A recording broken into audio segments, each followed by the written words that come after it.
बिस्मिल्लाहिर्रहमानिर्रहीम। ऐसी तब्दीलियां शुरू हो जाएं, उखाड़ पिछाड़ शुरू हो जाए, तबादले तकर्रियां, तो फिर समझ लीजिए कि कोई परेशानी जरूर है और उस परेशानी को ठीक करने के लिए या अपने ऊपर दबाव को कम करने के लिए चीजों को किया जा रहा है। आज इस्लामाबाद से 2-3 नोटिफिकेशन धड़ाधड़ हुए और नंबर 1 डीजी की छुट्टी की गई है। ये डीजी कौन है? ये उस अहम इदारे के हैं जो जिनका इस बार भरपूर इस्तेमाल किया गया और खाकसार भी उस इदारे का एक मुकदमा भुगत रहा है और वो इदारा है FIA। आज अचानक ये खबर आती है कि जो FIA के डीजी हैं और उन डीजी साहब को आज अचानक तब्दील किया जाता है। अहमद इसहाक जहांगीर, न सिर्फ उनको ओहदे से हटा दिया जाता है बल्कि उसके साथ उनको OSD भी बना दिया गया है। यानी उनको उनके ओहदे से हटाने के बाद उनको ऑफिसर ऑन स्पेशल ड्यूटी, जिसको दूसरे लफ्जों में आप कहते हैं ना कि खुडे लाइन लगा दिया गया है, वो भी कर दिया गया। फिर बात यहां तक नहीं रही बल्कि आज एक और हैरान कुन तब्दीली खैबर पख्तूनख्वा में लेके की गई। तहरीक इंसाफ की वहां पे हुकूमत बार बार कहती है कि हमें मर्जी का चीफ सेक्रेटरी दो, हमें मर्जी का IG दो, लेकिन वो नहीं मिलता। तो आज अचानक जो है अख्तर हयात जो IG खैबर पख्तूनख्वा है उनको भी हटा दिया गया और जुल्फिकार हमीद साहब जो है वो नए IG खैबर पख्तूनख्वा जो है वो मुकर्रर कर दिए गए हैं। तो जिससे लगता ये है कि ये मामला अब जो है वो थोड़ा तेजी पकड़ता हुआ दिखाई दे रहा है, क्योंकि चीजें इस किस्म की हमें होती हुई दिखाई दे रही हैं जिसमें चीजें बड़ी जल्दबाजी के साथ होंगी।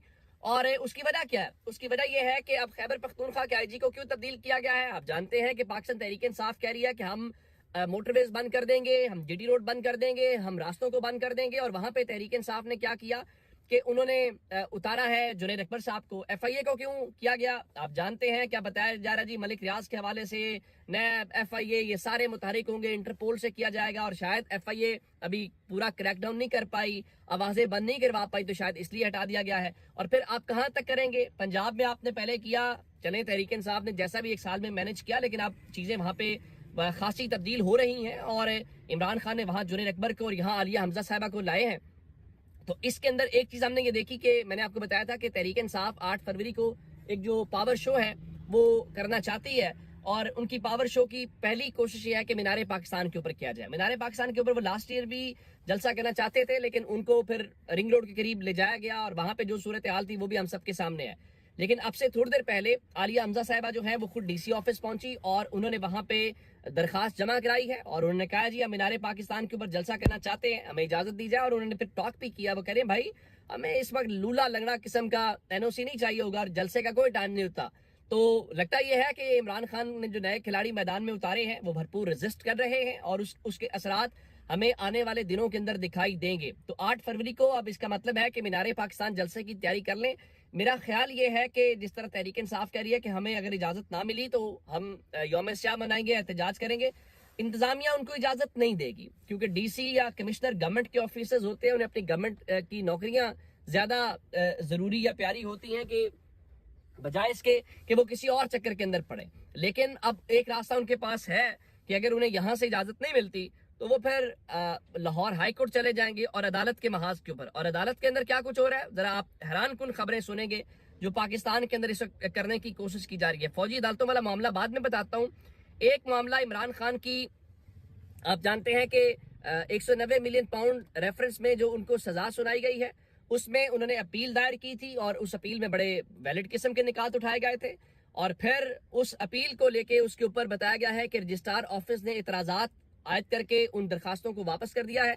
तो अब वो जो वकला है वो इतराजात दूर करके इन अपीलों को दोबारा लेके आएंगे, तो उसके बाद ही पता चलेगा कि उसको समाअत के लिए मुकर्रर किया जाता है तो किन के सामने मुकर्रर किया जाता है या उसमें क्या होता है। और इसमें कहा गया जी इसमें सर्टिफिकेट मुंसलिक नहीं किया गया कि ये केस किसी दूसरी अदालत में जेर समाअत नहीं है और कुछ सफात के ऊपर दस्तखत ना होने का इतराज भी आयद किया गया। चले ये मामला तो फिर हो ही जाएगा, उसके बाद भी हो जाएगा। अब चूंकि इस्लामाबाद हाई कोर्ट का जिक्र हुआ है तो इस्लामाबाद हाई कोर्ट में एक और भी मामला था और वो इमरान खान और बुशा बीबी से मुतल्लिक जो केस चल रहा है तोशाखाना 2 का, उस तोशाखाना 2 के हवाले से आज समाअत हुई और उसके अंदर उन्होंने एक ही कहा था कि हम मेहरबानी करें और हमारा जो केस है वो यहाँ से किसी और जगह मुंतकिल कर दें। तो उन्होंने मुंतकिल तो नहीं किया और इस इस्तदा को मुस्तरद कर दिया है और उसके साथ ही उन्होंने अगली तारीख भी नहीं दी और कहा है कि ये कोर्ट और जो ऑफिस है वो दोबारा से इसको मुकर्रर करेगा।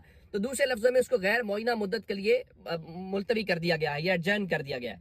अब चूंकि इस वक्त सारी नजरें, सारी चीजें इस्लामाबाद हाई कोर्ट के ऊपर हैं, या सारी की सारी ये जो इस वक्त मामला सिस्टम चल रहा है वो इस्लामाबाद हाई कोर्ट के हवाले से है, तो फिर खबरें आई कि चूंकि नए जजेस की तकरीरी 8 फरवरी को होनी है और उसमें 11 फरवरी को 8 जजेस की होनी है, तो उसमें एक नाम ये था कि इस्लामाबाद हाई कोर्ट के जो चीफ जस्टिस आमिर फारूक हैं उनको ले जाया गया। अगर उनको ले जाया गया तो फिर मोहसिन अख्तर कियानी साहब जो हैं उनका नाम तो आना चाहिए। टेक्निकली उन्होंने फिर तकरीर भी कर दी 26वीं तरमीम के हवाले से, तो उनको तो रोका जाएगा। फिर आज कुछ ऐसे अकाउंट्स या ऐसे लोग जो ताकतवरों की जबान बोलते हैं या उनकी तर्जुमानी करते हैं या उनसे जुड़ी हुई चीजें लेके आते हैं, तो उन्होंने आज भी ये बताया कि लाहौर हाई कोर्ट में एक जज साहब हैं जो सीनियरिटी में 15वें नंबर पे हैं, पहले 5 में भी नहीं है।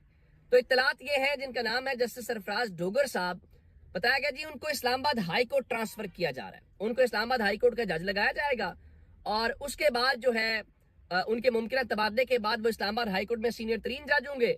और उसके बाद अगर आमिर फारूक साहब जो हैं वो चले जाते हैं सुप्रीम कोर्ट, तो सरफराज डोगर साहब जो हैं उनके हवाले से कहा गया है कि वो अगले मुमकिन चीफ जस्टिस होंगे। और बताया गया है कि लाहौर हाई कोर्ट से इस्लामाबाद हाई कोर्ट उनको ले जाने के लिए जो तमाम इंतजामी उमूर हैं उनको हतमी शक्ल दे दी गई है और उनकी जो रिटायरमेंट की तारीख है वो 2 जुलाई 2030 है। तो अगले 5 साल के लिए सिस्टम अपना अरेंजमेंट कर रहा है। अब सरफराज डोगर साहब के हवाले से बहुत सारी माजी में बातें हैं और फिर आप जानते हैं कि उनको मुल्तान बेंच में लगाया गया, किसी ने कोई एतराज नहीं किया, तो चीजें की जा रही हैं। लेकिन इसमें एक डेवलपमेंट जरूर है कि अगर उनकी ये वहां पे ट्रांसफर होती है तो आर्टिकल 201 की शिक ये बताती है कि जो सदर है हाई कोर्ट के एक जज को किसी दूसरी हाई कोर्ट मुंतकिल कर सकते हैं 26वीं तरमीम के बाद, लेकिन जज को उसकी रजामंदी के बगैर मुंतकिल नहीं किया जाएगा। और ये मुंतकिली ना सिर्फ सदर बल्कि चीफ जस्टिस पाकिस्तान और दोनों हाई कोर्ट्स के चीफ जस्टिस साहिबान की मंजूरी से होगी। यानी इसका मतलब ये हुआ कि सरफराज डोगर साहब की मंजूरी भी ली जाएगी और उसके बाद जनाब याया अफरीदी की मंजूरी भी ली जाएगी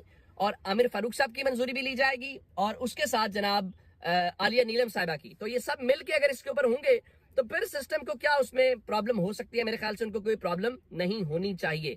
अच्छा, इससे हट के एक और अदालती मामला जो है वो आज फौजी अदालतों से मुतालिक था और फौजी अदालतों का केस आज भी वाइंड अप नहीं हो सका और एक बार फिर समाअत कल तक के लिए मुलतवी कर दी गई है।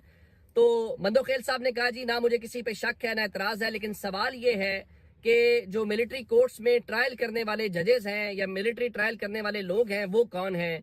और फिर मंदोखेल साहब ने कहा कि नारकोटिक्स का जो पूरा कंट्रोल है वो फौज के पास है। नारकोटिक्स में जब किसी मुलजिम का ट्रायल चलाना होता है तो मुतल्लिका चीफ जस्टिस से सेशन जज मांगा जाता है। क्या यहाँ भी मिलिट्री कोर्ट्स के लिए ऐसा किया जा सकता है?